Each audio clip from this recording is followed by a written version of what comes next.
Well, hello there, YouTube. Welcome to a wonderful Monday, the, 13th of May. It's 55 degrees out here. Feels fantastic. Nice breeze going. I literally heard some Harleys going. I don't know if they're going up or down. I just heard them in the distance. But man, guy's probably going up to get some view ropes up there on the Mount St. Helens. It's kind of cloudy, but I think that's just fog clouds. Sure is nice to look out here and see the lawn done. Especially that pole thing being done. We just had no idea what a disaster that thing was. That's putting stuff off way too long. But it looks beautiful now. We just did it just because we knew the guys were going to come out to replace that 1 meter thing that's on it. So we need to clean it up so it can get in there nice and easy. And then we realized that, it was a mess. So anyway, let's head off to work. 62 degrees, mostly sunny. Looks like it's going to be a nice day. It does. Mama's got her little rabbits with her. They sure get playful in there, and they crash out for a while, and then they're playful. And they crash out for a while. They're actually wiggly for not having their eyes open. I know. It's like you can't even see nothing. What are you jumping around about? You probably see light motion. Yeah, probably see shadows. Yeah. Well, Mama, let's bust out a Monday. All right. All right. Love you. See you. Bye. I love you. Bye-bye now. Bye. Back on this GS again. Just I can't find it. Can't find the fault. A couple things that last time I was on it, thought I found something. Didn't make any sense. Well, it wasn't actually a fault. So I decided to jump on a different fault that was showing some LIN bus error. It's all controlled in here, and everything's doing exactly what it's supposed to do. So the next step is it wants me to look at the connection at the TFT, which means I gotta take all this guard stuff out of there, because I gotta get the TFT loose so I can disconnect it, check the connection on it, and then probably a test for that as well. But yeah, it's just like, how do you not find nothing, but yet the guy drives it and makes the codes go off? It's not his imagination or anyone else's. It's legit there. The codes are there. Just can't find the source. Just can't find it. Absolutely maddening. Little rabbits, they're doing great. Kelly and I not doing so great. We're up to all kinds of crazy hours of the night. I just turned the video live here at like 3:30. What is it now? Yeah, it's 10 to 4. So, because I had to finish parts of that here right quick before I got it done. Just interruptions. It took forever to get it uploaded. Just, focus on getting that done. Because I'm at work. I must be messing with video stuff. But anyway, so I'm beat too. I don't know how much sleep I got. It wasn't nowhere near enough. Kelly says she thinks she got about 3 hours. All because of that daggum Danny dredging up some baby rabbits. The parts director was trying to feed one of them. He goes, "This little bottle sucks." So he ran to a pet store. Actually went to Petco over there by the, whatever they call that mall area over there. It's by Sportsman's and all that stuff, and they ain't having nothing. So it was this Orchard's Farm and Feed. We kind of go around it. But it's like just around the corner there. It's kind of on our way home from work. Depending on which way we leave going home from work, we go right past it. And that store's been there forever. It's got everything. But anyway, got a little syringe thing, no needle, a little syringe tube thing. and that's working a whole lot better. It's easier to get a little bubble on there, and that bottle is designed for something to suck on it. So if you try to squeeze it, it just doesn't work.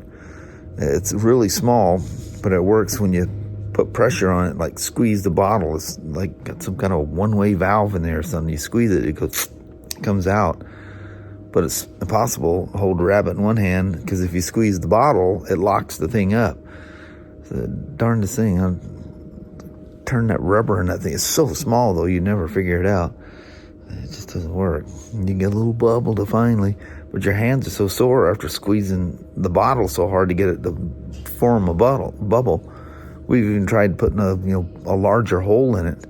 It doesn't. It's got some kind of bladder thing in there that's wanting it to, like, milking a cow, It's that kind of a thing. But anyway. Yeah, Kelly and I are spent. Whew. That doesn't help, trying to concentrate, figure this daggum thing out. And, yeah, it did, like I said, I did all the tests around the LIN bus controller. And like I say, the meters next, the TFT, that's not going to be fun, taking all that out. I just got to get this out, but the framework is in here, which is held by the mount for the headlight. It's just janky. I'm sure it serves a purpose, but it's just janky. Like most aftermarket stuff it's just janky. Anyway, that's my woes. I don't mean to sound in a downer mood. I'm just tired, real tired. So it's pre-wired for the running lights, or auxiliary lights as BMW calls it. All right, I had to go upstairs for something. I don't remember what it was. I know it was something I had to say to Kelly, and there was something else I was going up there for. I thought, well, I'll just start talking to the peeps here for a second. It'll come back to me. Well, that's not working. It still hasn't come back. Oh, well. I can see. I don't like to unplug them, because if I unplug the seats, then that's just a constant flashing code. Drives you dadgum nuts.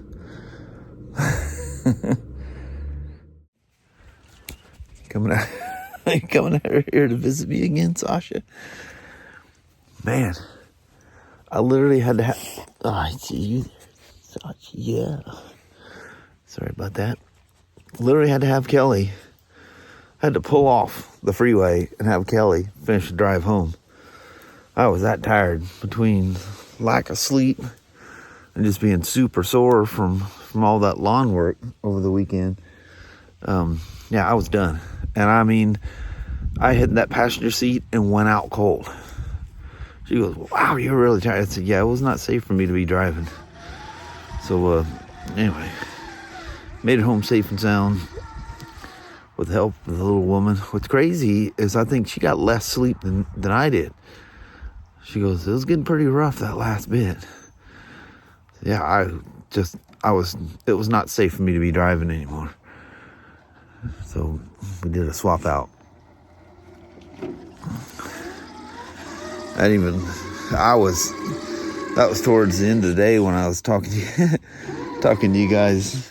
What are you doing, Todd? You're always roaming around checking stuff out. And I was talking to you guys, and I was tired and frustrated with that thing, so I haven't looked at any of that footage. Hope I wasn't being a grump. Oh, I got her stuck. Whoa. Well, I'm not going to do the twist the wheel and flip this thing on the ground. That just puts scratches on them. So I'm going to go put the hand of God on it, as they call it, and flip her over. Shh, nobody was looking. Only you and I know that she didn't just ride herself.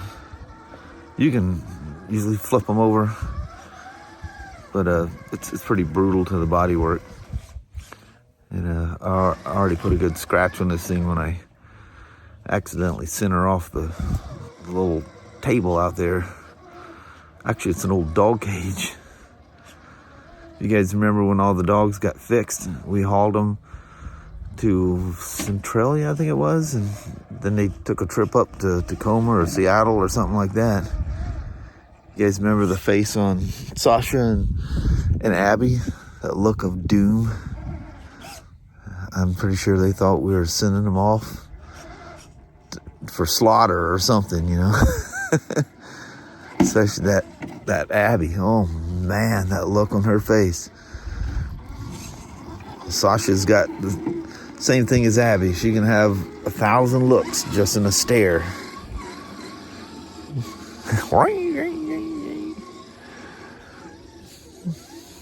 But anyway, I was sitting there watching a really cool video from Harley-Davidson on talking about last year's bagger race. It premiered. It was the finale of the season last year, and how they put one of the baggers in the Harley-Davidson Hall of Fame.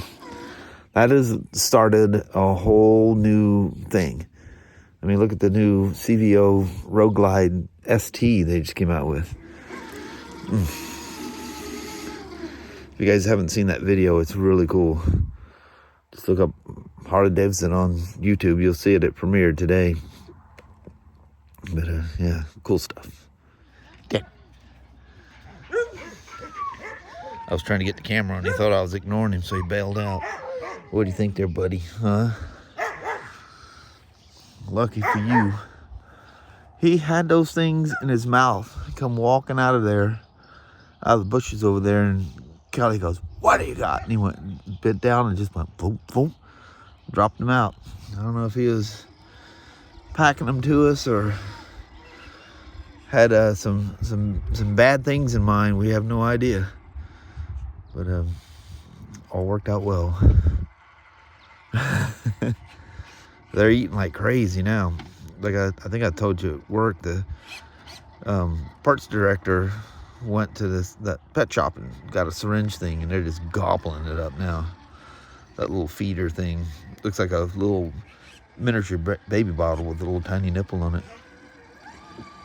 They were having a hard time with that. Isn't it crazy? When I first started goofing around with the rock crawlers around here, all the dogs just like stayed away. What is all that racket? Now not even Sasha's scared of him. Comes up, sniffs him, going, "What's going on?" I think he's making a funky noise. They look weird. What's going on?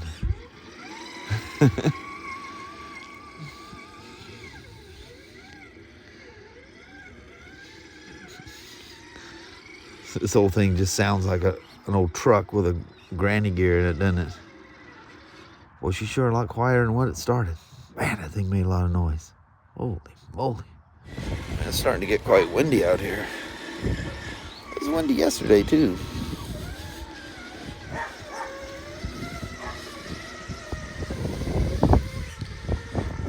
Yeah, it's a nice wind.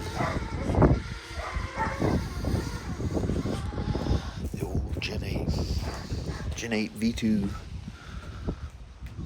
Looks like we're gonna get some sun at the end of the day. I woke back up on the drive home just as we were taking the exit to come out this way, and I was surprised. I was like, "Whoa, where'd all the clouds come from?" Kelly goes, "It's just been getting darker and darker on the way home. Still no chance of rain. Am I gonna make it with this?" Looks like I am, just barely. It's pretty sketchy. Look at that, scuffed up the fender. It looks like it's just dirt. It didn't hit the ground hard enough to hurt anything.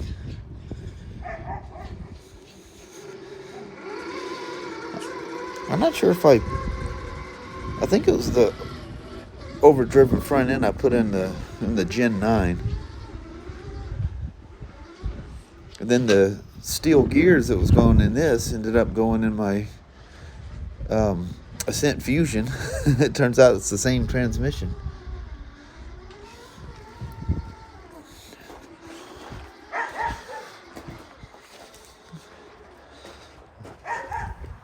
The hole's not really deeper, but it's been kind of mangled over there a little bit.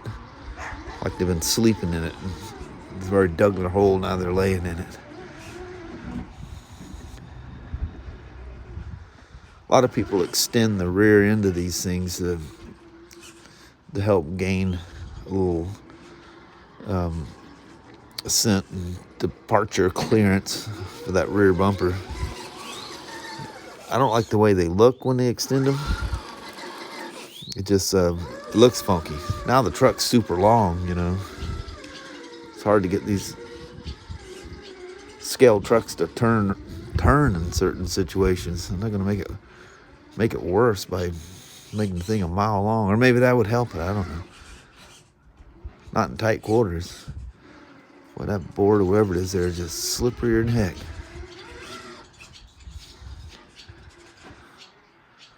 Good old Gen 8. She's a looker. I joined some of these Facebook groups, and there's like a whole new generation of people discovering these Redcats. That actually did put a scratch in it right there.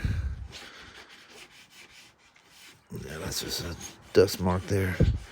Yeah, I'm glad I didn't try to flip it on its head, you know, with the car. You can steer it out of it and gas it, either forward or reverse, you know, whatever the situation is, and it gets you out of it. Hey, look, the light is good enough that, you know, the camera and the frequency of the LEDs in the camera are right. See? Oh, the bottom ones are doing it, sort of. You don't see it at all with the naked eye. It's just a conflict of frame rate and frequency of the lights. Now that we're getting some nice light, I'm gonna grab the little woman there and we'll do a goodbye. We'll call it a day at that. Both of us will get some good rest tonight, I can guarantee you. Boy, that hour cat nap I took going down the freeway, I cannot sleep in a car. I absolutely slept in a car. There was one point where Kelly had to slam on the brakes and didn't even wake me up. I kind of remembered it. I must have realized it in my sleep. We're taking that. I said, "Did you have to slam on the brakes or something?" She goes, "Yeah, didn't you hear me cussing?" I said, "No." I just remember being held by the seatbelts all of a sudden. She goes, "Yeah, some jerk from the fast lane swung across the entire, all three lanes, well, basically four, because got all the way into a fourth right-hand lane to take the exit." Oh, wow. I'm glad you handled it. All right, let's do a goodbye. Well, hello there, YouTube. Little Miss Co-Pilot Kelly, or Pilot Kelly. I wasn't even a co-pilot because I was... Oh, he was out cold. Man, I mean, I don't think we got back onto the freeway before I was out cold. I was that tired. Yeah. Just a combination of, like I said, just lack of sleep and just super sore everywhere. Mm-hmm. That was a lot we did this past weekend. So we still got a lot of weeds to take out, but we can do that in pieces, you know. Yeah, it looks beautiful right now. We just kind of went buck wild and did all kinds of stuff. But anyway, that's behind us now. Mm-hmm. But a little bit of, oh boy, it's about to go back behind the clouds again. But I don't know what the deal is with the clouds. 0% chance of rain. I think it's like 9 days before the next chance of rain. Yeah. So, anyway, I think on that, we're just going to bail out on you. Alrighty, well, thank you guys so much for watching. We really do appreciate it. We will talk to you tomorrow. Same smoke time, same smoke channel. Don't forget to give it a thumbs up. And you guys have an amazing Tuesday or Wednesday. Heck yeah. All right. Thanks for hanging out with us today. See you tomorrow. See you in the morning. Bye now.